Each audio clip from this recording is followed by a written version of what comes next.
ನನ್ನ ನಮಸ್ಕಾರ. Hi friends, welcome to Sai Kitchen. ಇವತ್ತು ಮನೆಯಲ್ಲೇ ನಾವು ಹಾಲಲ್ಲಿ ಬೆಣ್ಣೆ ಮಾಡೋದು ಹೇಳ್ಕೊಡ್ತೀನಿ. ಹಾಲು ಕೆನೆ ತೆಗೆದಿಟ್ಟು ನೋಡಿ, ಇದು ಫುಲ್ಲು ನಾನು ಮಾಡಿಟ್ಟಿದ್ದೀನಿ. ಒಂದು 15 ಡೇಸ್ಗೆ ಒಂದ್ಸರಿ ಈ ಕ್ಯಾನ್ ಫುಲ್ಲು ನಾನು ಬೆಣ್ಣೆ ತೆಗೆದಿಡ್ತೀನಿ. ಡೈಲಿ ಕೆನೆ ತೆಗೆದಿಟ್ಟಿರ್ತೀನಿ. ಅದು ಮನೆಯಲ್ಲೇ ಹೇಗೆ ಮಾಡೋದು ತೋರಿಸ್ತೀನಿ ಬನ್ನಿ. ಒಂದು ಜಾರಿಗೆ ಇದೆಲ್ಲ ಹಾಕ್ಕೊಬೇಕು. ಕೆನೆ ತೆಗೆದಿಟ್ಟಿರೋದನ್ನು ಹಾಕ್ಕೊಂಡು ಗ್ರೈಂಡ್ ಮಾಡಿಕೊಂಡು ಬೆಣ್ಣೆನ ನೀರಲ್ಲಿ ಹಾಕಿ ಇಟ್ಕೊಬೇಕು ಫಸ್ಟು. ಫ್ರೆಂಡ್ಸ್, 15 ದಿವಸದಿಂದ ಕೆನೆ ತೆಗೆದು ಮಾಡಿರೋ ಬೆಣ್ಣೆ ಇದು ನೀವು ಹಿಂದಿನ ದಿವಸ ಏನು ಮಾಡಬೇಕು, ಸ್ವಲ್ಪ ಮೊಸರು ಹಾಕ್ಕೊಂಡು ನೆನೆಸಿ 1-2 ಸ್ಪೂನ್ ಮೊಸರು ಹಾಕ್ಬಿಟ್ಟು ಫ್ರಿಜ್ಜಿಂದ ಈಚೆ ಇಟ್ಬಿಡಬೇಕು. ನೆಕ್ಸ್ಟ್ ಡೇ ಬೆಣ್ಣೆ ಮಾಡ ಹಿಂದಿನ ದಿವಸನೇ 1-2 ಸ್ಪೂನ್ ಮೊಸರು ಹಾಕ್ಬಿಟ್ಟು ಫ್ರಿಜ್ಜಿಂದ ಈಚೆ ಇಟ್ಬಿಡಿ. ನೆಕ್ಸ್ಟ್ ಡೇ ಮಾರ್ನಿಂಗ್ ಇದು ಮಾಡ್ಬೋದು. ನೋಡಿ, ನನ್ನ 15 ದಿವಸಕ್ಕೆ ಇಷ್ಟು ಬೆಣ್ಣೆ ಬಂದಿದೆ. ನೀವು ಬ್ಲೂ ಕಲರ್ ಹಾಲು ಮತ್ತು ಆರೆಂಜ್ ಕಲರ್ ಹಾಲಲ್ಲಿ ಮಾಡ್ಬೋದು. ಡೋಡ್ಲಾ ಮತ್ತು ಗ್ರೀನ್ ಕಲರಲ್ಲಿ ಮಾಡೋಕ್ಕೆ ಹೋಗ್ಬಿಡಿ, ತುಪ್ಪ ಅಷ್ಟು ಟೇಸ್ಟ್ ಬರಲ್ಲ. ಅದರಿಂದ ನಾನು ಇದರಲ್ಲಿ ಆರೆಂಜ್ ಕಲರ್ ಹಾಲಲ್ಲಿ ಇಷ್ಟು ತೆಗೆದಿದ್ದೀನಿ. ಬೆಣ್ಣೆ ಕಾಯಿಸಿದ ಮೇಲೆ ಏನೇನು ಹಾಕಬೇಕು ಅಂತ ತೋರಿಸ್ಬಿಡ್ತೀನಿ. ಒಂದು ಚಿಟಿಕೆ ಉಪ್ಪು ಹಾಕಿ ರುಚಿಗೆ, ಒಂದು ಚಿಟಿಕೆ ಅರಿಶಿನ ಹಾಕ್ಬಿಡಿ. ಇದು ಮೆಂತೆ ಮತ್ತು ಒಂದು ಏಲಕ್ಕಿ ಹಾಕಿ ಪುಡಿ ಮಾಡಿ ಇಟ್ಕೊಂಡಿದ್ದೀನಿ. ಇದೊಂದು ಅರ್ಧ ಸ್ಪೂನ್ ಹಾಕ್ಬೋದು.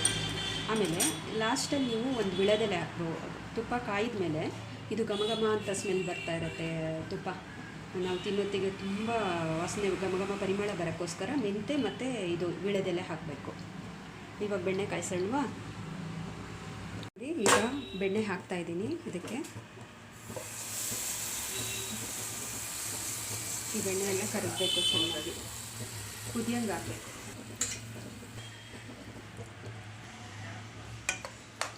ಚೆನ್ನಾಗಿ ಇದು ನೊರೆ ಬರೋವರೆಗೂ ಈ ಬೆಣ್ಣೆ ಕರಗಿ ಕುದಿಬೇಕು.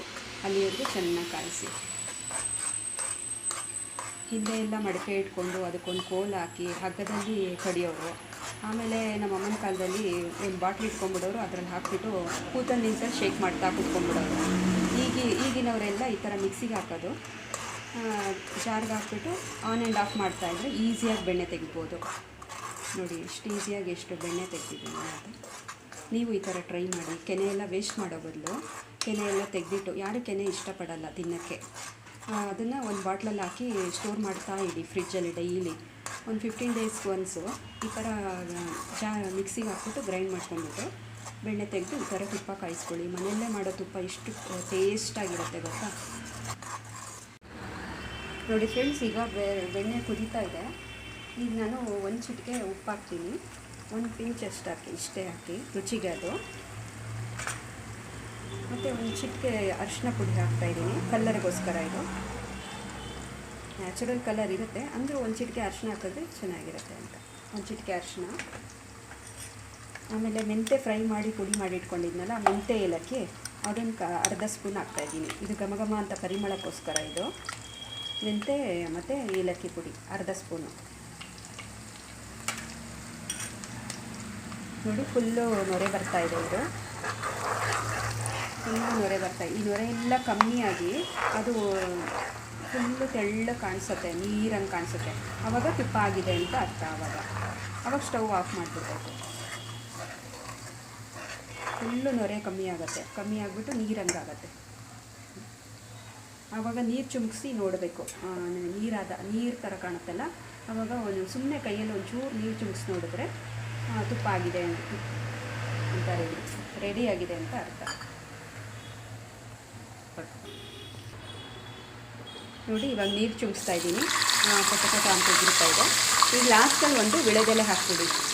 ಏಕೆಂದರೆ ಅದು ಸ್ಮೆಲ್ ಘಮ ಅಂತ ಸ್ಮೆಲ್ ಬರೋಕ್ಕೋಸ್ಕರ ವಿಳೆದೆಲೆ ಹಾಕ್ತಾಯಿದೆ.